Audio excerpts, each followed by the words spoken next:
Welcome to Stoic Conversations. My name is Caleb Ontiveros. And I'm Michael Tremblay. And today we're going to be talking about the book, The Unfettered Mind. It's a book on Zen Buddhism. We'll share some more of the background, of course, during the conversation. I enjoyed reading it. I just stumbled across it for my own personal reading. I thought it would be good to talk about in Stoic Conversations because it has a distinct, but also I think importantly useful framework for thinking about the mind. And I found it was a relatively clear and lucid explanation of Zen Buddhism, at least as far as such things go. So we'll definitely talk about that some more. Yeah, I really enjoyed it. I mean, I'd never read this before. We were just doing the first chapter, but it was a quick, easy read. Kind of reminded me of reading Epictetus' handbook where you go, wow, I'm enjoying this, but I'm also aware that I'm not picking up on all the nuance that may be underneath here. And I always love to talk about Buddhism. I was thinking about before we started talking, Caleb, that when I first started studying philosophy, I remember the first time I studied Stoicism or was presented to me in the classroom, I was like, this is pretty stupid. I totally disagreed with it. Maybe that was, I don't know if that's the point I was at in my life or if it was the way the professor was presenting it. But the first time I discovered Buddhism, I thought, wow, this is really, really cool. And I think it's maybe both are these philosophies of life. Both are focused on, I would say, practical application. Maybe it is just an accident of history or my surroundings that I ended up focusing more in Stoicism. Maybe if I went to a school that focused more on Buddhism, I would have become a Buddhist instead. But it's always appealed to me in the same kind of intuitive way that Stoicism has. So always happy to chat about it. And this is coming from, a historical expert, which is cool. Yeah, absolutely. So, of course, it needs a flag that neither of us have the same expertise in Buddhism as we do Stoicism. So this will be more of an amateur type discussion, at least when we're talking about the work itself. But I did want to give some background on it. As you say, it's an older work. The author is Takuan Soho. Apologies about the pronunciation. But he was a Zen monk, calligrapher, painter, poet, gardener, tea master, and the writer of the preface to my translation also says, perhaps also the inventor of the pickle that today retains his name. I don't know enough about pickles. Which pickle is that? The Takuan Soho pickle. Okay. So It's not the dill. if you're curious, you can Google that pickle. Looks like it's a kind of daikon radish, perhaps. Right. It's a pickled daikon radish. Hmm. If you're curious. But he wrote a lot, and his works were a source of guidance for many. He lived from 1573 to 1645. And this particular work, The Unfettered Mind, is a collection of 3 essays or letters. And we're going to be talking about the first, called The Mysterious Record of Immovable Wisdom. And that's actually written to a sword master. So one reason why I found this reading so congenial is that it's immediately connected to a skill in thinking about Mm-hmm. Buddhism from the context of martial combat, particularly sword fighting. So I thought that was that's one way I thought it was a really useful as it were. Yeah, it's written to a non-expert. It's written to a beginner or somebody who doesn't know as much about Zen Buddhism, but somebody who the author still clearly respects. Not a new student or something, and then that person's a master of a skill or a craft. In this case, swordsmanship. And so, yeah, that's a great perspective by which to dive into it. Cool. So I think there are 3 main themes that I want to touch on. We'll talk about some of these themes from the letter, from the essay, and then move to connections to Stoicism, open up that discussion as well. But the 3 themes I wanted to pick out were the affliction of stopping, the account of training, in particular training for no mind, which is sort of the goal, and then I suppose the last aspect would be upshots for life, or perhaps concrete ways one can think about no mind stopping showing up in a life. So, sound good to you? No, let's jump into it. Cool. I So, oh, was go ahead. sorry, just after I said no, immediately jump in. I was getting into Takuan Soho's biography here after you mentioned the pickle, and he's a character in Vagabond, which is a very famous manga series. Actually, it's like a historical fiction manga series based on Musashi, the author of the Book of Five Rings. And so this he's actually quite prominent character in that manga as well, which is cool. Yeah, that's cool. I believe he and Musashi were contemporaries. And that'd probably be another good book for us to touch on. I know we've actually had email requests Mm-hmm. to discuss the Book of Five Rings. Have you read that? I a long time ago. It's very big in the it's popular in the martial arts circle. So I would have read it like, Makes sense. or I would have at least looked at it pre Stoicism. So it would be interesting to return to. Cool. Well, we should do that. But for now, we'll hop into this work. And first, this discussion of stopping. So I thought this was a really useful idea in a way that I hadn't heard of. Stopping is sort of the affliction of the mind that Zen Buddhists are trying to address. So I thought this was a really useful metaphor. But before I get into some quotes from Takuan Soho, one of the and so he has this theme: the mind should not be trained, should be trained not to stop.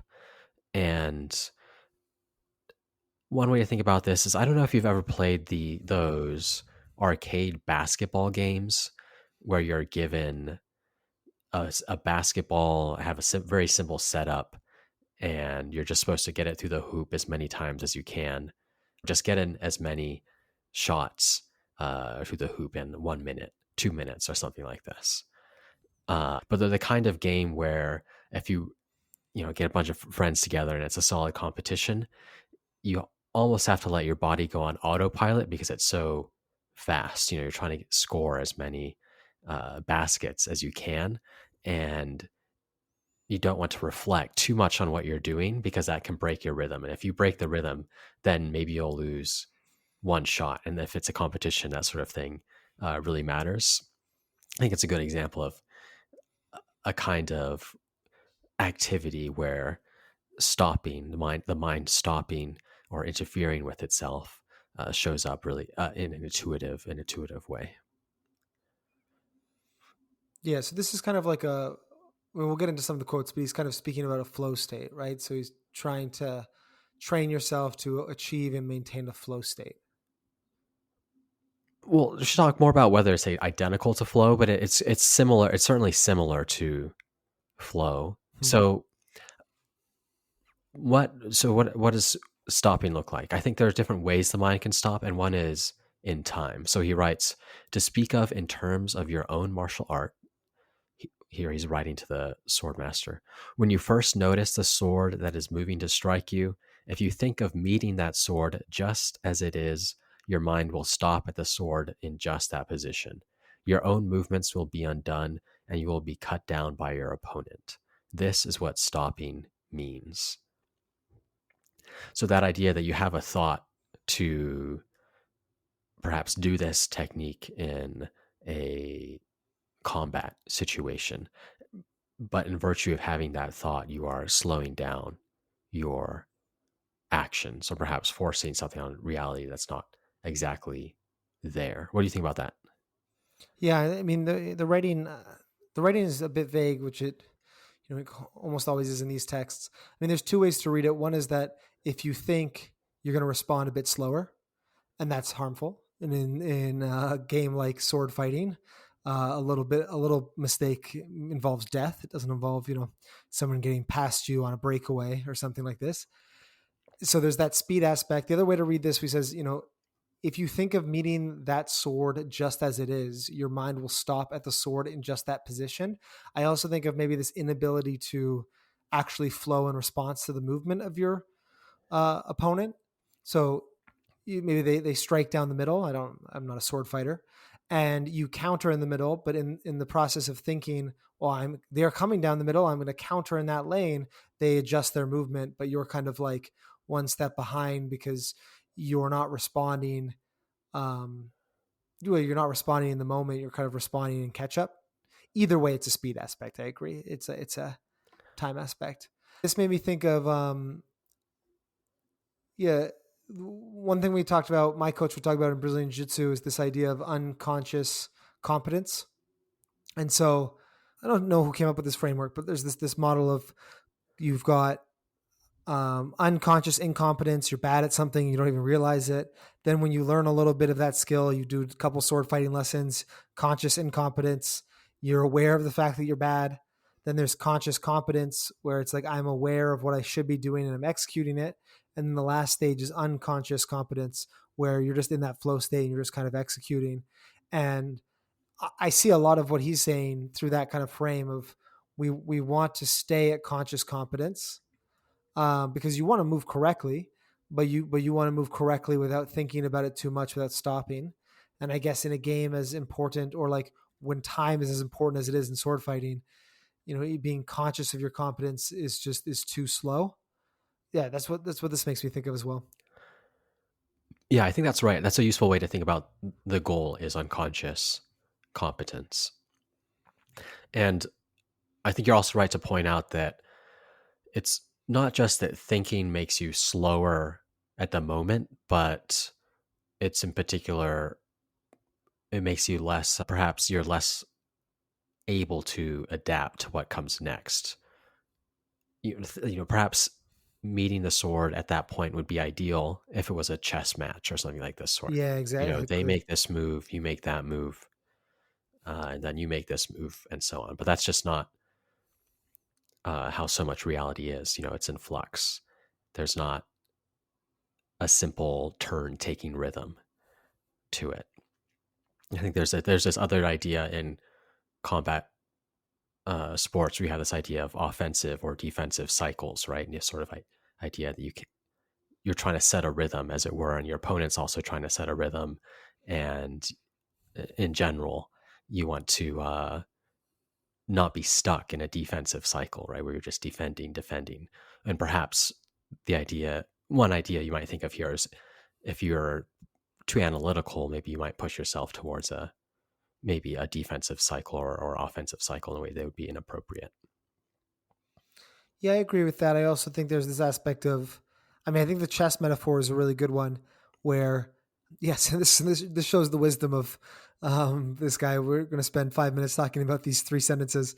The the chess metaphor, it's like you're pretending something is static that it is that isn't. So you're saying this is the way things are, and given that the way things are this way, I'll like given that there it's situation A, I'll respond to situation B, but you've lost some of the nuance of reality by just calling it situation A, by just putting it in a box. It's not just a defined chessboard with a subset of pieces. It's like, as you said, it's reality that's in flux. So whether that's like ethics or sword fighting, it's not just as simple as him just doing this strike with his sword. He could be setting something else up. He could be moving. He could have options. He could be faking you. And by stopping on, oh, this is what's happening and this is situation A, so it deserves situation B, great for a beginner, maybe great for an intermediate, but not the way the experts function in flow, I don't think. Yeah. The way this letter opens is with the definition of ignorance. The term ignorance means the absence of enlightenment, which is to say delusion. And Hmm. stopping just is an example of ignorance, which is interesting because we don't usually think of something like how we use our attention as immediately related to, what we know or don't know. It's just shining a spotlight, perhaps. And, by paying attention to something, it doesn't necessarily mean I'm ignorant or knowledgeable or so on. But at least this is an argument. It's very closely connected to how you use your attention or not, is tightly linked to whether or not you're ignorant. Yeah, this was the thing that I wrestled the most with. And I recognize we want to balance for those listening. Maybe we'll get into some more quotes because I've read the whole chapter, but I think the theme that I was struggling the most with is in Stoicism we view progress through careful attention, right? People exist in a state. There's almost this like, yeah, there's this kind of, and that's the unconscious competence to unconscious incompetence, the unconscious competence journey, is that there's something similar between the beginner and the expert, and that they're both functioning unconsciously. Um, Martial arts has this metaphor of you gain a black belt and then it turns back into a white belt because there's this recognition of the similarity between the white belt and the black belt, the expert and the beginner. And in Stoicism, we say the non-Stoic is moving around unconsciously. They're not reflecting. They're not aware of the impressions they're assenting to. And then they need to deliberate carefully, be careful with their attention, make sure they're not believing things that are false, not getting angry about things that aren't true, not allowing their emotions to dictate future judgments non-reflectively. But here he's criticizing attention or focus or stopping. Basically, that's it. Is like the Stoicism says you got to stop. Everybody got to stop. You got to pay attention. And he's criticizing stopping. And that's what I'm trying to make sense of. Is I think maybe he's talking about the only way I can make sense of it is he's talking about the way of the expert. And then the Stoicism feels the same, argues the same thing. It says, well, the sage is also kind of in a flow state. They would argue about this, about how the sage couldn't even trip because they would never make a mistake in judgment or something. And so maybe Stoicism also argues this, but Stoicism is so committed to stopping as an intermediate. It's such an important part of progress. I guess, yeah. I don't know if we want to go into more to his writing, but that for me is that main tension. Yeah, I think that's good to bring up just because it is I do think that's one of the key differences between this approach and Stoicism. Is on my reading, Takuan isn't just talking about the he's not just giving instructions for the expert. I think even the beginner should be working on not stopping on his Yeah. Okay. account. So, and I do think that is perhaps in tension with Stoicism, with some exception that we'll talk about. I think there's at least one suggestion where on focus and what he calls seriousness that might be fitting for the progressor, but even the beginner is in pursuit of no mind, maybe one way to put it. But before we get into that in too much detail, I do want to say there is at least one other kind of stopping that's worth mentioning. So we have this idea of stopping in time, but also in terms of stopping in place. And this perhaps has to do with more of perspective. So he writes, when facing a single tree, if you look at a single one of its red leaves, you will not see all the others. When the eye is not set on any one leaf, and you face the tree with nothing at all in mind, any number of leaves are visible to the eye without limit. But if a single leaf holds the eye, it'll be as if the remaining leaves were not there.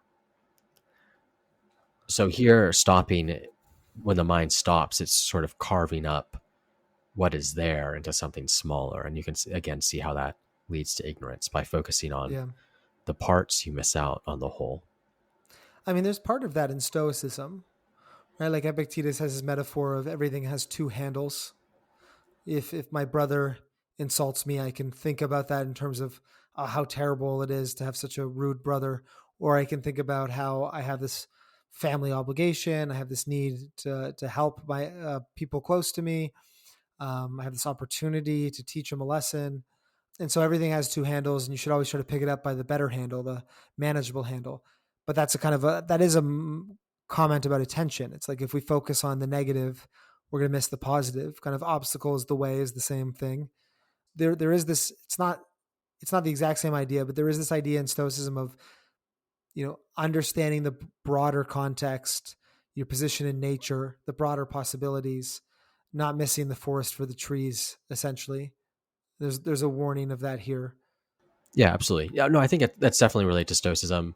Marcus Aurelius always reminding himself to pay attention to the nature of things, how this is related to that, and of what whole this part is a part of. And I think that's related to these ideas for sure, certainly.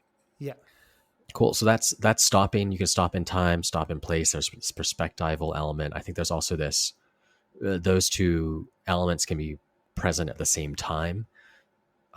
He talked about how the mind can be taken in by externals, or the Stoic could call externals. You can be taken by the sword of your opponent. I think that's similar to what I was talking about in terms of cycles or rhythm. You know, your opponent's setting the rhythm of the battle and a combat type situation. But you can also think about this perhaps in conversation, you know, being taken in by another person's words, and your mind is focused on what they say to the exclusion of anything else. Yeah, that makes sense to me. Yeah, so it's good to get that on the board too. He he does write that not stopping should not be thought of as just mental agility. So it would be a mistake to understand this simply as celerity. That's just a synonym for agility. Rather, it underscores the point that the mind should not be detained by things. It says that even with speed, it is essential that the mind does not stop. I think this is where we get into some classic Zen paradoxes. Hmm. This idea that maybe you think this idea is really cool. Now what I'm going to try to do is I'm going to train my mind not to stop, because that's ideal. What does that mean? I should be mentally agile. You know, I should be seeing things and each moment focusing on the whole, whatever whole is present, not their parts, and so on. But as he writes, even with speed, it is essential that the mind does not stop. And I think that's this idea that the mind can stop itself. You know, the focus is on the mind should not be detained by things, not the mind should be agile. And some classic, I suppose, Zen paradoxes about this is the mind that thinks about removing what it is within it will, by the very act, be occupied. If one will not think about it, the mind will remove these thoughts by itself, and of itself become no mind. To think, I will not think. This too is something in one's thoughts. Simply do not think about not thinking at all. Yeah. So the point there is that if you're focused on having no mind, this is called the no mind. It's like the mind that isn't stopping, the mind that isn't focusing on a tree or on a single leaf, but taking in all of nature simultaneously. If you tell yourself, you know, I've got to free my mind, I've got to stop thinking, I've got to let go of these objects of my thought, well, then you're focusing your mind on something. You're stopping on that kind of self-referential goal, but that's still stopping.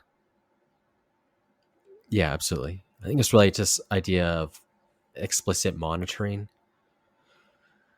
I've read some sports psychology where you talk about performance. If you're performing, you can have in mind, you know, what you're doing at each step. You know, be monitoring. I'm doing this. I think this is related to, you know, doing this technique. If they do that, then I'll do this technique, and so on. And those thinking like that can sometimes be, to the extent that it's possible to measure, too rigid, you know, just interfering with what you're doing. And so instead of, you know, when you're performing, trusting yourself to do the right move, you know, you know, that's performance is where I suppose unconscious competence ideally comes to the fore. Yeah. I mean, achieved a I think we've all achieved a pleasurable state of, yeah, I want to be conscious about flow because I understand that flow is not, it's not the same thing as Zen Buddhist no mind, but we've all achieved a kind of positive state of being, I guess, non-reflective, but also engaged and also hopefully skillful at some point. Yeah. And then there's both this point about it being, I think, enjoyable. Like those are the most fun. It's the most fun I have when I'm doing jiu-jitsu. But then there's also this thing about also actually the highest performance, right? Like people when they have those, as you were saying, those kind of transcendent moments in sport, um, they're not like, oh, then I thought this and I was thinking about doing this and then I did that. It's Mhm. kind of just, just kind of happened. I deked and I ducked, and you're explaining it post hoc. You've got to you know that athlete who has to watch the replay to say what happened, and then can explain it afterwards. Yeah, absolutely. I'm thinking of this Marcus Aurelius quote, just trying to make some connections back to Stoicism here. And so Marcus says, quote, "No one can lose either the past or the future. How could anyone be deprived of what he does not possess? It is only the present moment of which either stands to be deprived. And if this is all he has, he cannot lose what he does not have."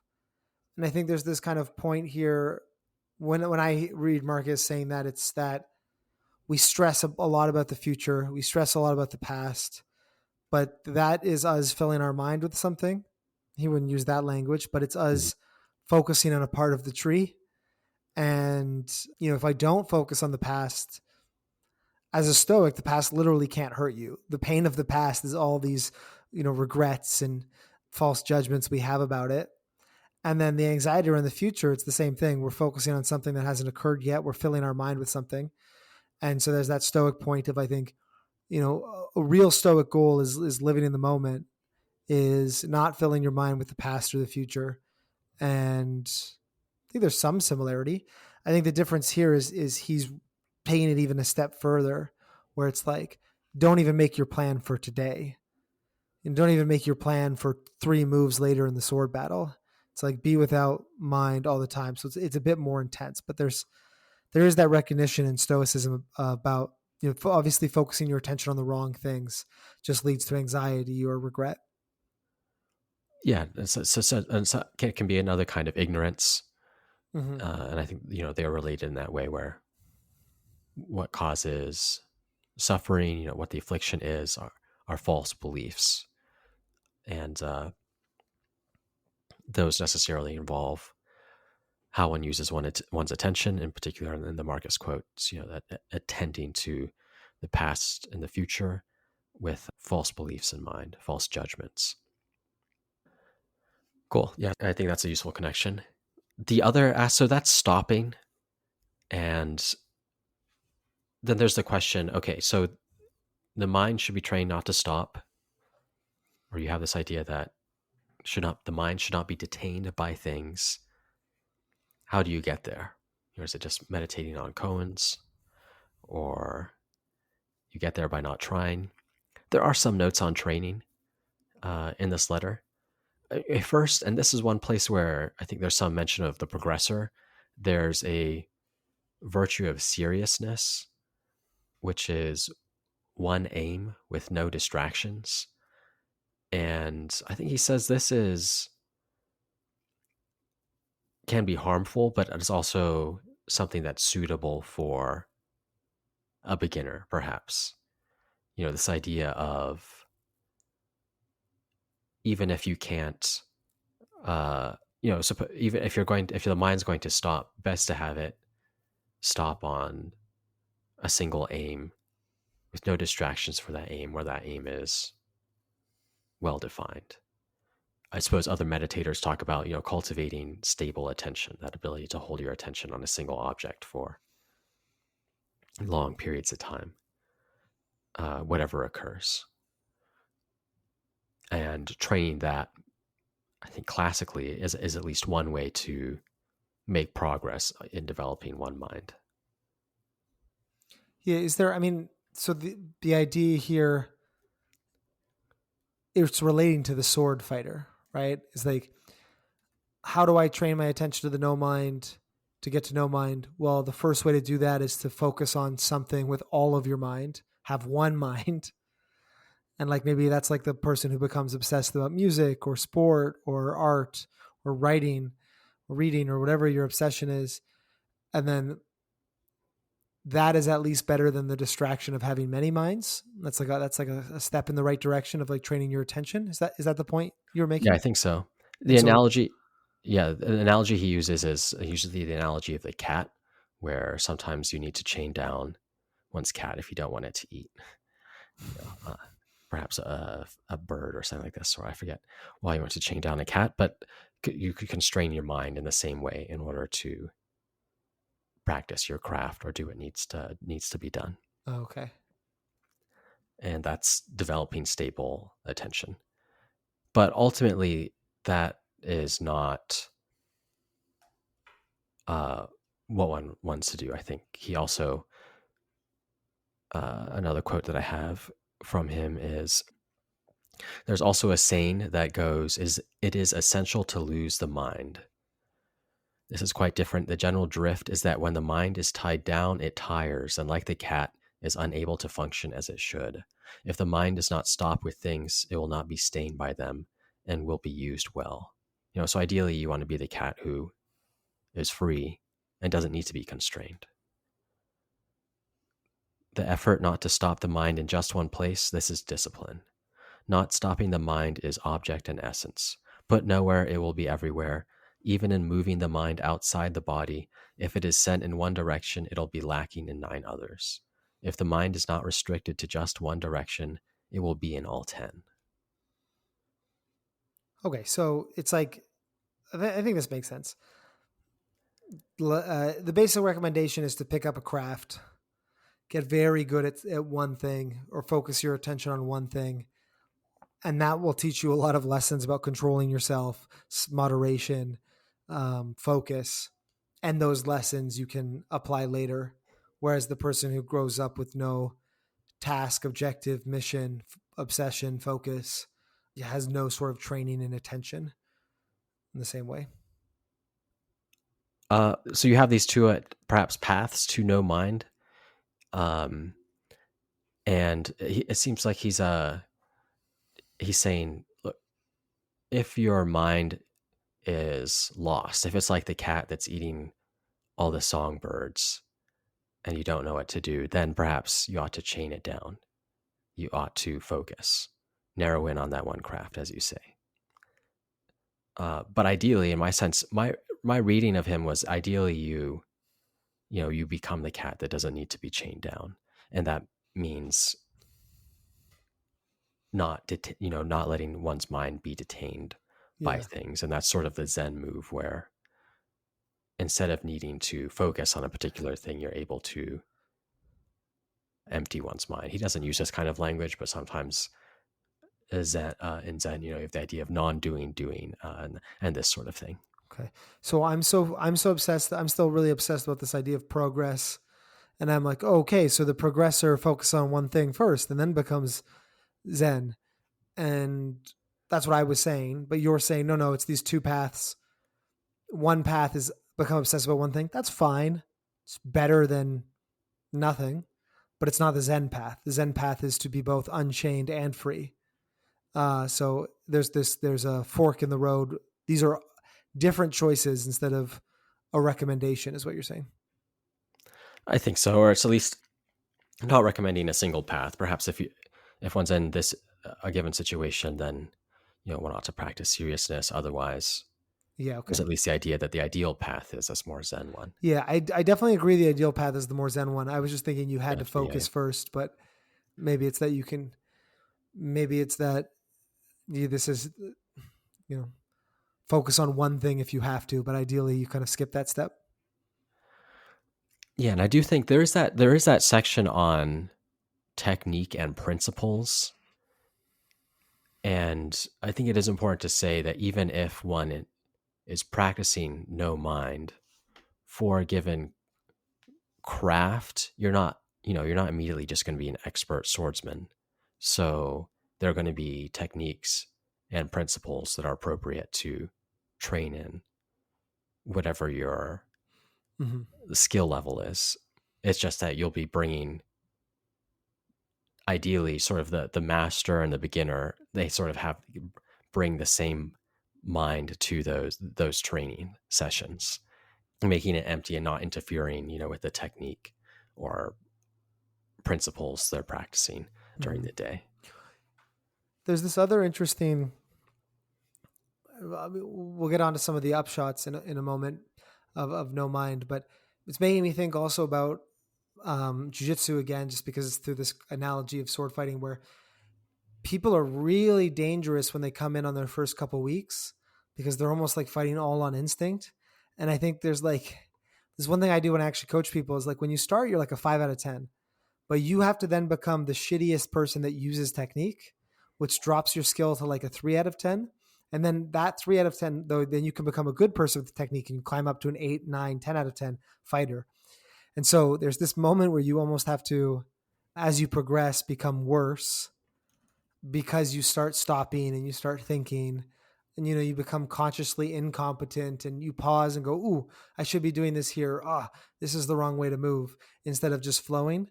So that's what made me think of, as you said, the beginner and the expert both approach the sword fighting with no mind. And it's only the intermediate that's kind of constantly stopping and going, oh, which of the 3 counters should I do here? Oh, which of the 2 attacks are they doing? And it's like, those are the kind of moments which stop you. Yeah, I think so. Or you have the sensation of getting in your head. I think that's a common Yeah. experience. Athletes, or even it might happen during public speaking or other kinds of performance. Because what I'm saying is that the beginners don't get in their heads because they're like, it's some sort of like fight to the death, instinctive response typically Yeah, with yeah. some beginners. It's the intermediates that get in their mind a lot. Yeah, that's a good point. They don't even know what to be thinking about. So Yeah. they're good on that front. So the notes on training, I think, are it's, I suppose, if you think about the Zen path, difficult. It's really an experiential matter, and this idea of beginner's mind is perhaps useful if you want to take the Zen path as if it were. I think there are certainly different perspectives on this, but if you want to take the Zen path, think of it as maintaining the beginner's mind throughout your progress. I think in the best sense, not in the sense that you come in and you're acting on, as in the jujitsu context, you sort of go into fight or flight mode or start spazzing out, but at least in the positive sense, where you're not interfering with your thinking, you're practicing the techniques and principles that are best to practice at that moment. Mm-hmm. Yeah, I like that idea. Keeping the beginner mind as long as possible, or as many contexts as possible. It's a good target. So those are the notes on training. Then, in terms of upshots, there is some discussion towards the end of the letter that perhaps we can take some notes from that are worth flagging. First, there's a nice use of stopping in conversation, just an everyday experience. If there's some thought within the mind, though you listen to the words spoken by another, you'll not really be able to hear him. This is because your mind has been stopped with your own thoughts. So, of course, the point isn't just to be uh, an empty mind, a silent mind, not say anything, not think at all. Of course, it's important to converse with others, live with others, Yeah. I mean, I like and one can do that through no mind. I like the idea of responding to somebody's talk as if it's like a sword fight, but like not necessarily combative. But it's like, if you're sitting here being like, oh, he's saying this, so I'm just going to respond with this response. It's like that sword analogy from the beginning, like, okay, this is the counter I'm going to do, and you're not actually attuned to the actual situation, as opposed to like genuinely listening to what they're saying and speaking in giving them the response they deserve, instead of just like dipping into the, you can think about that in debate or argument about having these kind of prepackaged talking points, but you can also think about conversations with friends where you kind of assume what they're saying. You don't really listen to the meaning behind it, or you start to respond with a kind of a canned response again. I like that idea of being flowy, being flexible, being responsive in conversation, in creative, kind of productive acts as much as combative ones. Yeah, absolutely. Not thinking about what you're going to say next. I think that's a classic case, at least for me. Just thinking about, I'll say these 2 things, sort of stockpiling up your response, as it were, and not paying attention to the words of the other person. Yeah. Which, and then I got excited and cut you off when I was saying that. So I was doing the exact thing. It's like, it's hard not to do, Well, but maybe is the interruptions are target. fine. I was stopping, and then you hit your next move. A virtue he talks about is total loyalty. Total loyalty is first in making your mind correct, disciplining your body, not splitting your thoughts concerning your Lord, by even a hair's breadth, and in neither resenting nor blaming others. Do not be neglectful of your daily work. At home, be filial. Let nothing indecent occur between husband and wife. Be correct in formality. Do not love mistresses. Sever yourself from the path of sensuality. Be austere as a parent and act according to the way. In employing underlings, do not make distinctions on the basis of personal feelings. Employ men who are good and bind them to you. Reflect on your own deficiencies. Conduct the government of your province correctly, and put men who are not good at a distance. Very Confucian, really, in a way. It's perhaps, I think, for our purposes, we can understand it as a specific kind of role ethics, and perhaps that perhaps maybe there's an argument that if you want to play your roles well, whether it's being a sword master in this case, husband, wife, parent, no mind is useful. And I think that can sound a little abstract, but I think with the example of the conversation we just talked about, you can see perhaps how I think that's a nice example that's sort of a proof, as it were, of sometimes thinking does get in the way of what you're trying to do, and emptying one's mind is a good strategy for performing better. Yeah, I was thinking about. I totally agree. That's very Confucian. And one thing we talked about there is about the emphasis on community or emphasis on these kind of social rules. And so Epictetus, we've talked about this in our episodes in role ethics, but Epictetus talks about you have, your role as a human being, then you have the roles that you're born into, like your family roles, then you have the roles that like come up later in life spontaneously, like maybe if you become an uncle or an aunt at an older age. But then you have these roles that you choose. And I feel like so much of our, maybe in Western culture, so much of our Stoic ethics is like, well, what is my role here? Is my role as a friend more important than my role as a employee, or do I think about my role as a coworker versus my passionate side project? Or like, I think we're often kind of debating these chosen roles, or even wrestling with them against our given roles. What's more important? The kind of the way I see myself, or my relationship with my family. My hobbies and passions, or what my family expects of me. And I think in a society that is less individualistic, that is much more about social hierarchy, it would be a lot easier. And then you have very clear definitions, very clear what a brother is supposed to do, very clear what a husband or a Mm-hmm. wife is supposed to do. It would become a lot easier to kind of live that Stoic role ethics. There would be a lot fewer questions about the conflicts between roles, because the hierarchies would be pre-established. You would know the hierarchy; they'd be pre-established. There'd be little ambiguity. The roles you chose for yourself would be so clearly less important than your family roles or your social roles. So, I guess 2 points there. Agree that it's like Stoic role ethics, but B, it's probably easier to achieve no mind in a society that, like, you could be an entirely functioning person with no mind if you're just trying to like follow these pre-established roles, which might be easier in a society where they have a lot more content than 2000s North America. I'm sure they had a lot more content in those roles in 1500s Japan. Mm-hmm. Yeah, that's fair. That's certainly fair. Well, so those are some notes then on the unfettered mind, some upshots, perhaps.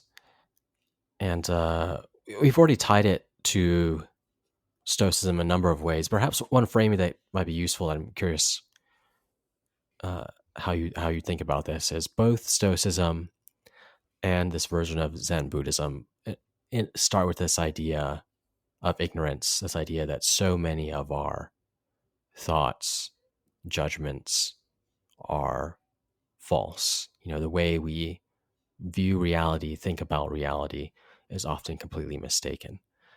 And the Stoic response to that perhaps is, we'll just improve your ability to think, pursue knowledge, Whereas the Zen Buddhist strategy is just think less in a way. Just don't, if 80% or more, if most of your thoughts are not Hmm. useful, just empty the mind. And whereas the Stoic approach is no, perfect the mind, don't empty it. So what do you think about that framing? I think that's correct framing. I think that's a difference. I think this comes down to a difference in where ignorance comes from. So in Stoicism, I mean, ignorance comes from our inability to correctly differentiate between true impressions and false impressions. Um, and then I think that in Zen Buddhism, ignorance seems to come from the mind, stopping, it pausing, it like holding on certain things instead of taking in all of reality. But yeah, I agree with that distinction. Yeah, it's almost as if we have Zen Buddhism is more pessimistic about the capabilities of the human mind to Mm. capture reality in terms of a belief or a thought. Whereas the Stoics think, no, human reason does give you sufficient power to see reality as it is. It's just exceptionally difficult. Yeah, it also makes me think that like what would I'm trying to think what would a Zen Stoic be like? Because Stoicism has this view that there are these things called cataleptic impressions, which just means that like our mind naturally is pulled by the things that are so obviously true. We don't need to be skeptical Hmm. about the things that are obviously true. They have motivational force. Epictetus' example of this is like, you're cooking some soup, having an argument with the skeptic. Just throw the soup in his face and see if he ducks, right? Like we're struck by the truth of some things. And he said the skeptic in the moment goes, "Ooh, that is hot soup and that will hurt." And there's just like, we're just playing some sort of silly philosophy game if we debate the truth of that proposition. And so maybe the Zen Stoic is something like, I don't know, it would be this is a leap, but it would be something like, if you could empty your mind, your body would just respond to the cataleptic impressions anyway. And the only reason you have to wrestle with these, like, oh, I was insulted, and so therefore that's a bad thing, and I have to train my reflection ability to introduce Stoic theory and recognize that it wasn't a bad thing that I was insulted. It's like we get into all these extra steps because your mind got stopped on the insult, which is not a cataleptic impression. It's not like Hmm. a truth of the world that is obvious to humans naturally. And so maybe if you had no mind, you just kind of exist on this level of truth. But now you actually you have to deprogram the issues that come about because you're stopping on things. It would be the Zen argument. What do you think of that? No, I think that's a great start to the Zen Stoic view, as it were. And I think probably the next move would be some traditionally Stoic remedies to these situations, to this kind of stopping would be useful where others are not. So maybe I think something that could be useful might be premeditatio malorum or negative visualization, just immediately bringing to mind the reality that things could have been much worse or something like that. And that might be a way of seeing the whole, perhaps. The view from above, perhaps, I think also does have a nice connection. But perhaps there is a kind of disputation that the Zen Stoic might not take. I was insulted. Does that really harm me? Well, it only harms me if it harms my character. Did this harm my character? This sort of, you know, I, these sort of thinking patterns and focusing on these thinking patterns might not wouldn't be the approach the Zen Stoic would take. I would think they would just focus on, perhaps mainly focus on the cataleptic impressions. What, just remember what happened or what's happening now, and you'll see that the insult does not harm you. Yeah, if you're like if you're in the moment, if somebody insulted you 5 minutes ago and you're in the moment, where's the pain? Right? The Stoic would say, where is the injury? There is no injury unless you think back to the past and you construct some sort of story. So yeah, that's a great point. I've never actually thought about that. That's a Zen Stoic argument. I mean, trademark pending, but like that it also fits within normal Stoicism too. This idea of like, if you just pause and just be like, where is your injury? You can't find it. You have to make appeal to this past situation that occurred because obviously you're not damaged, right? Or if there is an injury, the Stoic would say it's just your own stupid thoughts right now. It's your own fretting. Yeah, yeah. It seems like the sort of the ultimate Zen Stoic technique would be you have that dialogue with Epictetus where he's talking with the student about, someone so and so went to jail and that's terrible. And Epictetus just said, no, they went to jail. And that's just sort of the move Yeah. that the Zen Stoic would be repeatedly making, I think. Just Just this is constant what goldfish happened. memory. No, and it's bad. No, they just went to jail. I just don't get to the second part of that sentence before I forget. Yeah, I totally agree, and it seems appealing in a way. I think there is something appealing to that. Perhaps a reminder, not if more of the Stoics sort of, I guess, disputation based dialectical strategies aren't working. That's not the only path a Stoic can take. And I do think there is something that I want to emphasize to this idea of unconscious competence, or trusting that you can act or assent correctly without monitoring because of Stoic training. I mean, perhaps you do have this idea in Stoicism that's important to reflect on what happened, what actually occurred, but perhaps sometimes that can turn into a kind of monitoring Mm-hmm. that isn't useful, when the Zen Stoic might encourage, just simply trusting that you'll do what's required in the moment without monitoring, and there's a time for reflection, but it's perhaps not as frequent as some people make it out to be. Yeah, it's almost this inversion. So you talked about the Zen state as being maybe more cynical, and the Stoic state maybe being more optimistic, or about our capacity to kind of use reason to get to truth. But I think there's also something a bit more optimistic in the Zen picture, because the Zen picture is like our default is looking at the whole forest, and you're stopping yourself on the leaf. And I almost feel like the Stoic picture is like our default is to look at the leaf, but if you train enough, because you said view from above, living in accordance with nature, understanding your role in the universe, memento mori, you can train yourself to understand the forest and to see the Mm-hmm. forest.